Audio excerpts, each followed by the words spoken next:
आज इस वीडियो में हम बात करने वाले हैं cannon R6 Mark II camera के बारे में, जो कि कैनन R6 का अपग्रेड है और सेकंड वर्जन है। तो इस कैमरा में आपको DigiKX प्रोसेसर मिल जाता है विथ 24.2 मेगापिक्सल सेंसर, जो कि जिसकी डायनेमिक रेंज बहुत ही ज़्यादा अच्छी है और मैंने पर्सनली इसे यूज़ किया है। और मैं ये कह सकता हूँ कि वाइड वैरायटी ऑफ लाइटिंग में अगर आप वर्क करते हो तो इसकी जो डायनेमिक रेंज है वो काफ़ी अच्छी और इफेक्टिव है। अगर मैं इस कैमरे की बॉडी एंड डिज़ाइन की बात करूँ तो इसका जो बिल्ड क्वालिटी है वो काफ़ी अच्छा है, हाथ में काफ़ी अच्छा फील होता है। और इसका जो बिल्ड क्वालिटी है, जो कैनन का स्टैंडर्ड बिल्ड है उस तरीके का है। इसकी जो बॉडी है वो काफ़ी स्ट्रॉन्ग है। और अगर मैं टॉप साइड की बात करूँ तो टॉप में आपको ऑन ऑफ के लिए बटन मिल जाता है, जिसमें बीच में अगर आप आपके सेटिंग्स लॉक रखना चाहो तो वहाँ पर आप आपका जो स्विच है वहाँ पर रख सकते हो और आपकी जो सेटिंग्स है वो लॉक रहेगी। उसके बाजू में आपको जो मोड का डायल मिल जाता है, जिसमें आपके जो सारे मोड्स है वो दिए हुए हैं। और लेफ़्ट साइड पर आपको फ़ोटो और वीडियो का स्विच मिल जाता है, जो कि इसमें सेपरेटली दिया हुआ है, जो कि बहुत अच्छी चीज़ है।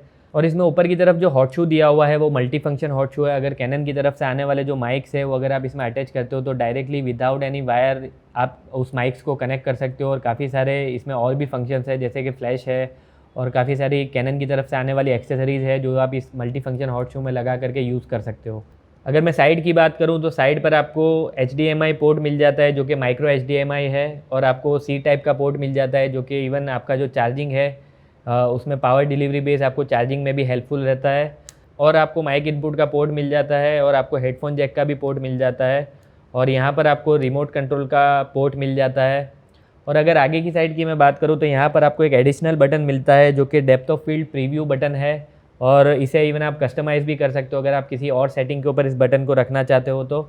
और अगर मैं इसके फ्रंट की बात करूँ तो फ्रंट में आपको जॉयस्टिक मिल जाती है, जो कि आपका AF पॉइंट को शिफ्ट करने में हेल्प करती है और इवन आपका जो सेटिंग्स है उसे भी गो थ्रू करने में आपकी हेल्प करती है। यहाँ पर आपको डायल मिल जाता है, जो कि आपका एपर्चर चेंज करने के लिए होता है बाय डिफ़ॉल्ट। और बाकी सारे जो बटन्स हैं वो जनरली जो कैनन के बॉडीज़ में आते हैं वही सारे बटन्स आपको दिए हुए हैं। और इन बटन्स को आप कस्टमाइज़ भी कर सकते हो और अगर आप आपका प्रिफर्ड सेटिंग कुछ रखना चाहो तो आप वो भी रख सकते हो। अगर इसकी मैं डिस्प्ले की बात करूँ तो इसकी डिस्प्ले काफ़ी ज़्यादा अच्छी है, काफ़ी ज़्यादा अच्छी विजिबिलिटी प्रोवाइड करती है। इवन हार्श डे लाइट में भी इसकी जो डिस्प्ले है उसमें आप इजीली जो सेटिंग्स है वो चेंज कर सकते हो, जो आपका एक्सपोजर है वो भी आप चेक कर सकते हो। और इसकी जो डिस्प्ले है वो 3 इंचज़ की है और 1.62 मिलियन डॉट्स उसमें दिए हुए हैं। अगर इसके EVF की मैं बात करूँ तो इसके EVF में 3.69 मिलियन डॉट्स दिए हुए हैं और इसका जो EVF है उसका भी रिजोल्यूशन काफ़ी ज़्यादा अच्छा है। अगर इसकी मैं बैटरी की बात करूँ तो इसकी जो बैटरी है वो 2100 mAh की बैटरी है, जो कि आपको 580 शॉट्स लेने में हेल्प करती है। और अगर आप वीडियो शूट करते हो तो ये अप्रॉक्सीमेटली आपको 2 आवर्स जितना बैटरी बैकअप प्रोवाइड कर देगी, डिपेंडिंग कि आप कितने रिजोल्यूशन में और किस सेटिंग में शूट कर रहे हो। अब यहाँ पर साइड पे आपको एक पोर्ट दिया हुआ है, जिसमें आप आपका जो बैटरी ग्रिप आता है वो लगा सकते हो। और ये पोर्ट आपका जो C टाइप का चार्जिंग है, जो पावर डिलीवरी वाला, उसको सपोर्ट करेगा आपका जो अगर ग्रिप लगाते हो उसे चार्ज करने में भी। अगर आप C टाइप चार्जिंग वाला जो ऑप्शन है उसे यूटिलाइज़ करना चाहते हो तो आपको मिनिमम 45 वॉट्स का जो पावर सप्लाई है वो इसे प्रोवाइड करना पड़ेगा एफिशिएंटली चार्ज होने के लिए। अब अगर मैं कार्ड स्लॉट्स की बात करूँ तो इसमें 2 कार्ड स्लॉट्स दिए हुए हैं और अगर आप चाहो तो उन दोनों कार्ड स्लॉट्स में आपका जो डेटा है उसे मिरर भी कर सकते हो, या फिर अल्टरनेटिवली JPEG और रॉ को भी अलग अलग कर सकते हो, फोटो और वीडियो को भी अलग अलग कार्ड में सेव कर सकते हो। बेसिकली काफ़ी सारे ऑप्शंस है, आप जो भी ऑप्शन आपके लिए ज़्यादा सूटेबल हो आप उसे सिलेक्ट कर सकते हो। R6 Mark II में कुछ नए फीचर्स भी दिए हुए हैं, जिसमें से एक फीचर फोकस ब्रीथिंग कंपनसेशन का है। अगर आप वीडियो शूटर हो तो आपको पता होगा कि अगर आप फोकस पुल एंड पुश करते हो तो जो आपका फ्रेम है वो चेंज होता है, बेसिकली वो ब्रीथ होता है। तो उसका करेक्शन करने के लिए आपको फोकस ब्रीथिंग कंपनसेशन का जो ऑप्शन है वो आपको इसमें दिया हुआ है। एक ऑप्शन आपको एंटी फ्लिकरिंग करेक्शन का भी मिल जाता है, जिसमें बेसिकली अगर आप किसी ऐसे एनवायरनमेंट में हो जहाँ पे फ्लिकरिंग ज़्यादा हो रही है तो उस सिनेरियो में आप अगर एंटी फ्लिकरिंग करेक्शन ऑन करते हो तो जो आपका फ्लिकरिंग है वो बंद हो जाता है।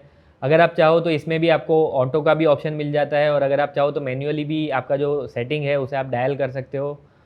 R6 Mark II में एक प्री रिकॉर्डिंग का भी ऑप्शन आपको दिया हुआ है, जो कि बहुत अमेजिंग है। और वो ऑप्शन बेसिकली ये करता है कि जनरली अगर आप वीडियो रिकॉर्ड करते हो तो जिस मोमेंट पे आप रिकॉर्ड बटन दबाते हो उसके बाद का वीडियो रिकॉर्ड होता है, लेकिन अगर आप प्री रिकॉर्डिंग का ऑप्शन ऑन रखते हो इसमें और जिस पॉइंट पे आप रिकॉर्ड प्रेस करते हो उससे पहले की कुछ सेकंड्स का भी वीडियो उसमें रिकॉर्ड हो जाता है। और ये जो ऑप्शन है ये वेडिंग फोटोग्राफर्स के लिए बहुत अच्छा साबित हो सकता है, बिकॉज कभी ऐसा होता है कि कुछ मोमेंट्स पे मोमेंट लैप्स हो जाती है और हम रिकॉर्ड बटन प्रेस करते हैं तब हमें वो मोमेंट नहीं मिलती। और बेसिकली इस ऑप्शन को ले करके आप उस मोमेंट को भी कैप्चर कर सकते हो। उसके अलावा इसमें आपको फॉल्स कलर और ज़ीब्रास का, जो कि हाई एंड कैमराज में आता है, वो भी ऑप्शन मिल जाता है। R6 Mark II में जो ऑटो फोकस सिस्टम दिया हुआ है वो बेसिकली R3 का जो ऑटो फोकस सिस्टम है वही इसमें दिया हुआ है और AI based auto focus system इसमें दिया हुआ है।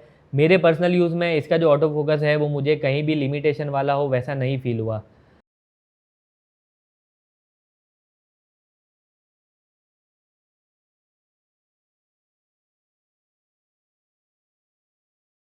अब अगर मैं इसके फ़ोटो स्पेसिफिकेशन की बात करूँ तो इसमें जो शटर का ऑप्शंस है उसमें आपको मैकेनिकल शटर का भी ऑप्शन मिल जाता है और इलेक्ट्रॉनिक शटर का भी आपको ऑप्शन मिल जाता है।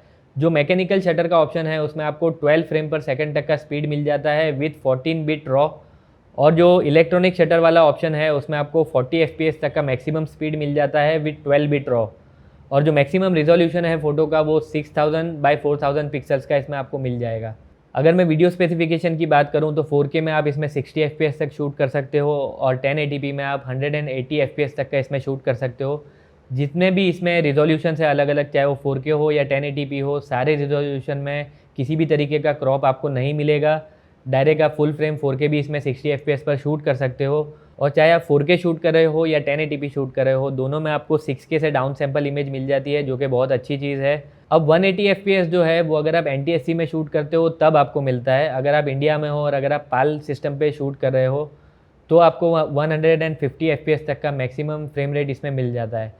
और ये सारे जो ऑप्शंस है 4K हो या 1080p हो, सारे ऑप्शंस में आपको IPB कंप्रेशन मिलता है, ऑल आई कंप्रेशन आपको नहीं मिलता। और ये सारे ऑप्शंस में आपको अगेन 8 बिट कलर कोडेक मिलता है। अगर आप 4:2 10 बिट कलर कोडेक में शूट करना चाहते हो तो आपको C-Log 3 में ही शूट करना पड़ेगा, तभी आपको 10 बिट कलर कोडेक मिलेगा। इस कैमरा में आप 6K 60 FPS प्रोरेस रॉ भी शूट कर सकते हो, जिसे आपको एक्सटर्नली रिकॉर्ड करना पड़ेगा। आप प्रोरेस रॉ का जो ऑप्शन है 6K वाला, उसे इंटरनली रिकॉर्ड नहीं कर सकते।